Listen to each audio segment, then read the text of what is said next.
has almost come to an end. I know it has been a beautiful year. मैं क्या करती हूँ ना, हर साल के एंड में I take down my journal. मुझे जर्नलिंग की बहुत आदत है. I take down my journal and write down the learnings of this year. क्या ऐसा हो गया, अच्छा हो गया, what were the most cherished moments of this particular year. मैं सब कुछ लिखती हूँ. कल ही मैं लिख रही थी इनफैक्ट कि मेरे लर्निंग्स क्या थे out of this particular year and मेरे गोल्स क्या है for the next year. So I thought कि why not share my learnings of this year with you guys as well, because you guys have been and will be the most important part of my life. So why not share my learnings and my insights of this particular year. आप लोग भी आपके learnings ज़रूर share करना मेरे साथ नीचे comment section में.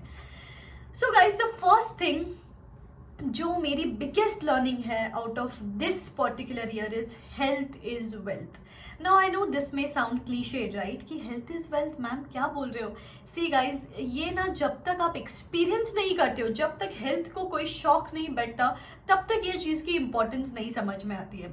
जैसे this year has been pretty much a roller coaster in terms of health for me. Nothing major actually, but I have got this frequent migraine issues. बहुत सारे स्टूडेंट्स को आपको पता है कि मुझे माइग्रेन है, बट इस साल में कुछ ज़्यादा हो गया migraine issues. And every 2 months में I use to have this cold cough, कभी गला खराब हो गया, कभी बुखार आ गया, कॉन्स्टेंटली कुछ ना कुछ चल रहा था. You know, up to last year, I was never serious about my health, to be very honest. मतलब मैं कभी भी खाना खाती थी, कभी शूटिंग चल रहा है तो लंच स्किप कर दो, डिनर स्किप कर दो, या कभी फ्रूट्स नहीं खाओ या एनीथिंग, कुछ न्यूट्रिशियस नहीं खाती थी वगैरह.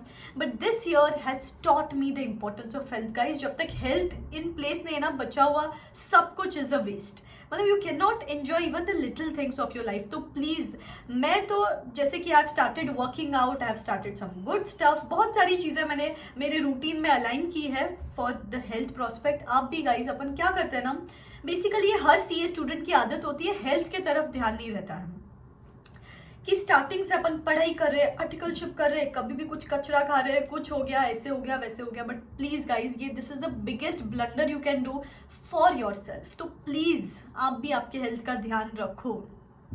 सेकेंडली, ओवर वर्क करो, ऑफकोर्स हार्ड वर्क करो, but at the same time I would say have some time for yourself. जैसे मैं आपको मेरी बात बताऊँ, ये मेरी बुरी आदत है एक, बट मुझे ना काम करने का बड़ा शौक है कि मैंने लास्ट ईयर पूरे Sunday, every Sunday I have worked.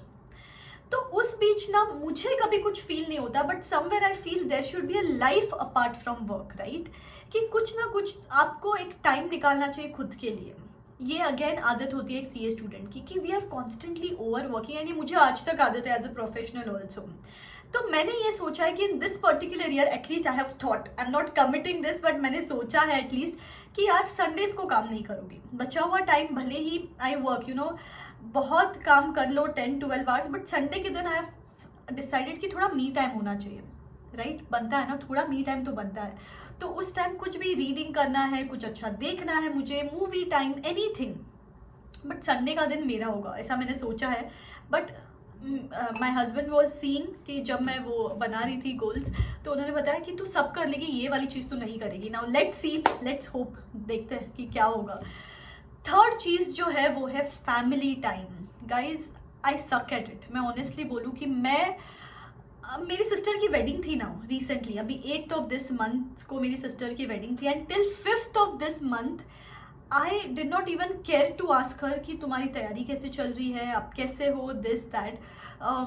Pretty much एक बार मैं उनके साथ कभी शॉपिंग के लिए चली गई, but I wasn't involved in the wedding preparations because 5th of this month तक आप लोग की एग्जाम्स थी. तो I was involved counselling students, mentoring students, videos बनाना, क्लासेस लेना, एवरीथिंग. बट गाइज, ऑफकोर्स आप भी काम करो, आप everybody should work hard, but मैंने सोचा है कि भले I can't spare major chunk of my time with my family, but at least I have decided कि दिन का हाफ एन आवर तो I am going to share, I am going to spare some time for my in-laws, for my parents. अभी जैसे मेरे parents मेरे घर के बाजू में ही रहते हैं, मेरे इन लॉ फैमिली के बाजू में ही मेरे पेरेंट्स रहते हैं. कितना टाइम होता है कि I don't meet them for 15-20 days because of the work.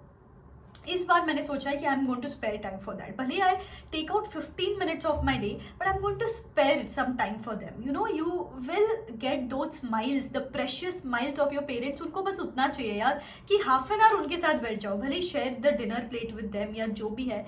That is going to give them satisfaction. बचे हुए टाइम अपना ही है यार, बचा हुआ 10, 12, 15 आवर्स आपको जो करना है करो, बट थोड़ा टाइम पेरेंट्स के लिए निकालना, ऐसा मैंने सोचा. अगर आप लोग भी ऐसा कुछ करते हो तो कमेंट सेक्शन में मुझे बताना जरूर कि आपका भी ऐसा कोई गोल है क्या. नेक्स्टली एक चीज है जो मैं करती आई हूँ और करती रहूंगी, that is charity. Social responsibility भी अपनी कुछ होती है गाइज. ये ना मैं एक कोट में बड़ा बिलीव करती हूँ कि if you have got the sufficient amount of something, build larger tables instead of long fences. So I have believed in this. So अगर मेरे पास कुछ भी कुछ होता है, कभी फाइनेंशियल सपोर्ट कर देती हूँ बाय एनी विच वेज, किसी को एजुकेशन के लिए, किसी को हेल्थ के लिए. Guys I know you are at the age जहाँ पे आप फाइनेंशियली सपोर्ट नहीं कर पाएंगे, बट एटलीस्ट आपके पास कोई पुराने क्लोथ्स होंगे, कोई पुरानी चीज़ें होगी. Even that is going to be of help to people around for sure. तो do this act of charity is going to serve wonders for many people and बहुत अच्छा फील होगा आपको भी ये कोई चीज़ करके. It is going to give you satisfaction for sure. And last thing is kindness, guys. Kindness is the biggest virtue. You know guys, ये चीज़ मैंने बचपन से सीखी है कि expectations जब कोई इंसान करता है किसी और से तो वो खुद ही दुखी रहता है हमेशा. तो लव फ्रीली, कोई एक्सपेक्टेशंस मत करो कि अच्छा this person did not behave properly with me so I am going to behave same with that person. कोई ट्रेड ऑफ्स मत रखो, कोई भी ट्रेड करने की जरूरत नहीं. Just be a good person. जो the person who is good at heart ना, वो फ्रीली रहता है. That person is light. So kindness guys, बिल्कुल भी किसी भी ट्रेड के चक्कर में मत पड़ो. Just be good at heart. That is going to give you the sense of satisfaction and ultimately a happy heart can do many things which actually the person with a sad heart can't achieve. तो please खुद के लिए कर लो यार, but please be kind to people around. The world needs more kind people. Seriously बहुत दुख है आजू बाजू की दुनिया में. What if we spread some love and we spread some kindness. So yeah these were my learnings of this particular year. आपके learnings भी ज़रूर मेरे साथ शेयर करना नीचे कमेंट बॉक्स में. And yes, let's make 2022 also a rocking year ahead. Also एक छोटू सा update, if you are looking for CA coaching solutions, then जैसे कि मैं अनअकैडमी रेफर करती हूँ गाइस आपको हमेशा, बिकॉज बहुत गाइस सी यहाँ पे एक तो लाइव इंटरैक्टिव क्लासेस है, डाउट सॉल्विंग सेशंस है, टॉप एजुकेटर्स ये बैचेस कंडक्ट करते हैं. फिर यहाँ पे सेकेंडली फास्ट ट्रैक बैचेस भी है, मैराथन्स भी है, और इसके लिए आपको टेस्ट सीरीज के लिए वगैरह पैसा भी एक्स्ट्रा पे नहीं करना पड़ता. At the price of 1 subscription ये सब कुछ मिल जाता है. एंड थर्डली सब्सक्रिप्शन के कॉस्ट भी एक्सट्रीमली इकोनॉमिकल है. एंड उसके ऊपर भी if you use this code RCH10 तो आपको एडिशनल 10% डिस्काउंट मिल जाएगा और एक सरप्राइज भी मिलेगा मेरे साइड से. तो अभी जैसे कि ऑल 3 लेवल्स के लिए बैचेस बिगिन हो चुकी है, नीचे डिटेल्स दे देती हूँ मैं ऑल 3 बैचेस के. You can go and check them out. ठीक है, चलो wish you a happy new year and let's have a rocking 22 year ahead. चलो टाटा, बाय बाय.